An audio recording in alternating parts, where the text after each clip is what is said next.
10:10, and the majority's time will begin now. Hold on, Peter.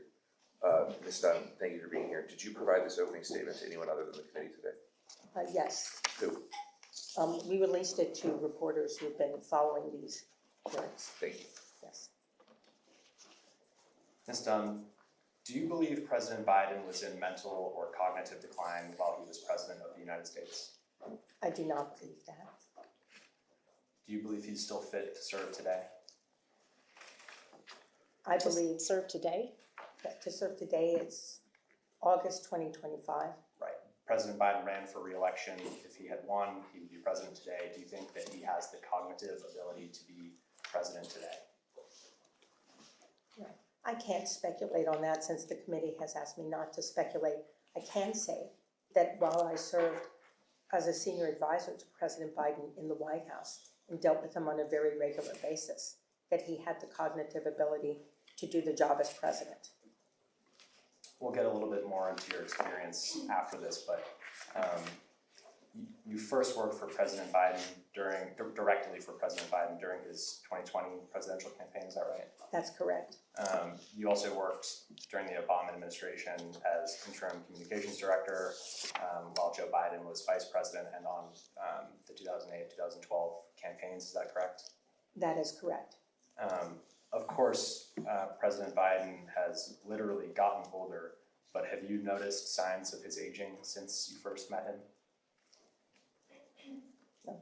I first met President Biden when he was a U.S. Senator and I was a Senate staffer, and that was during the 80s. So yes, I have seen him age over those years. And what are the signs of aging that you've seen in President Biden? As is the case with with all presidents, he aged in the job.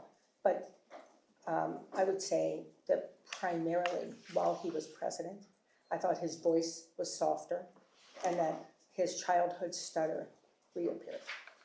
You thought that his childhood stutter got worse? I had, yes, I had not even known he had a stutter until I started working on his presidential campaign. But in the course of his presidency, I think the stutter did become more pronounced at times. So did President Biden, or in his various roles, did he have strategies to limit the appearance of his stutter when he spoke? He has written himself and talked about the strategies he used when he was a child to overcome his stutter. I am not aware of any strategies he used as president. I'm just not aware of them. Why do you think his stutter came back, for lack of a better word? Yeah. Again, I can't speculate. I can only say what I observed. You don't think that had anything to do with him being much older or being in cognitive decline? I don't think a stutter is generally seen as a symptom of cognitive decline, although I'm not a doctor. But I would say that I did think that his voice getting softer and the stutter returning were perhaps signs of his aging in office.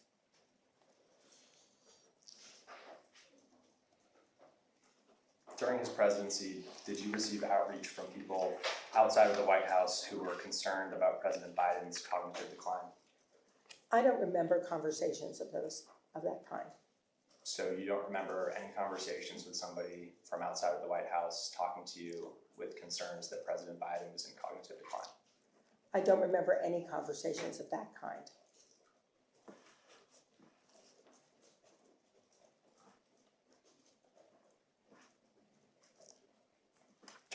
During his presidency, did you ever hear concerns about President Biden's cognitive decline from inside of the White House, from White House staff?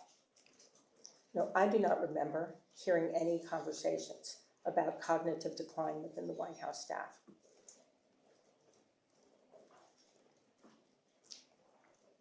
So just to be clear, nobody, do you think that these conversations were happening and you just weren't part of them? Or do you think that no one inside of the White House was concerned that President Biden was not sharp enough mentally to continue to run for president for a second term or to serve as president?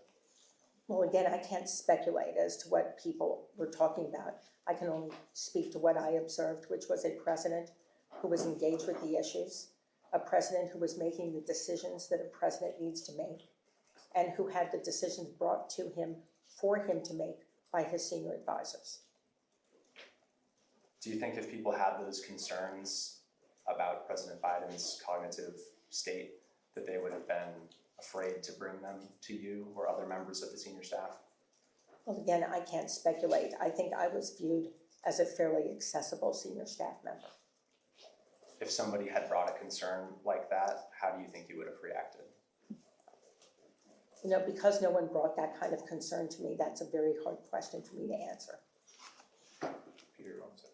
Cognitive decline is a bit of a term of art. Did anyone bring concerns to you about the president's age or his performance in press conferences or anything like that? You know, his performance as a candidate, clearly as he aged, was something that we recognized. I think I've already said that his voice had grown softer, that he needed to project more, particularly in large crowds, press conferences. And so we did have concerns, I did have concerns, just around his performance as a candidate in those areas. But I thought and continue to believe that the wisdom and experience that he had as president, the record that he had achieved as president, the leadership he provided the country were critically important for the country moving ahead. I've heard the wisdom and experience line before. I think the president used it himself. Was that your concoction? No, it was not. Okay. I wish it were. I'd have copyrighted it. Thank you, ma'am. President Biden obviously ran for re-election in the 2024 campaign. Do you think voters were concerned that President Biden was mentally or cognitively unfit to serve as president?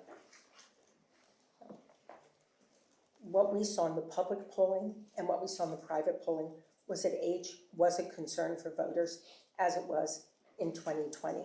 But again, he had served with distinction. He had a record to run on, had the wisdom and experience to do the job, and that's what he was taking to the American people. I understand what you're saying about age. To me, I think age and mentally or cognitively unfit are two separate issues, right? People age differently, and of course, President Biden, he was the oldest president at that point. Is that correct? Yes, that is correct. So concerns about age and concerns about his mental or cognitive state are related, but they can be looked at separately. Is that right? Oh, I think so. And there were voters who had concerns around his age, who did not have concerns around his ability to do the job. So do you not think that voters were concerned about his ability to do the job in terms of his cognitive abilities?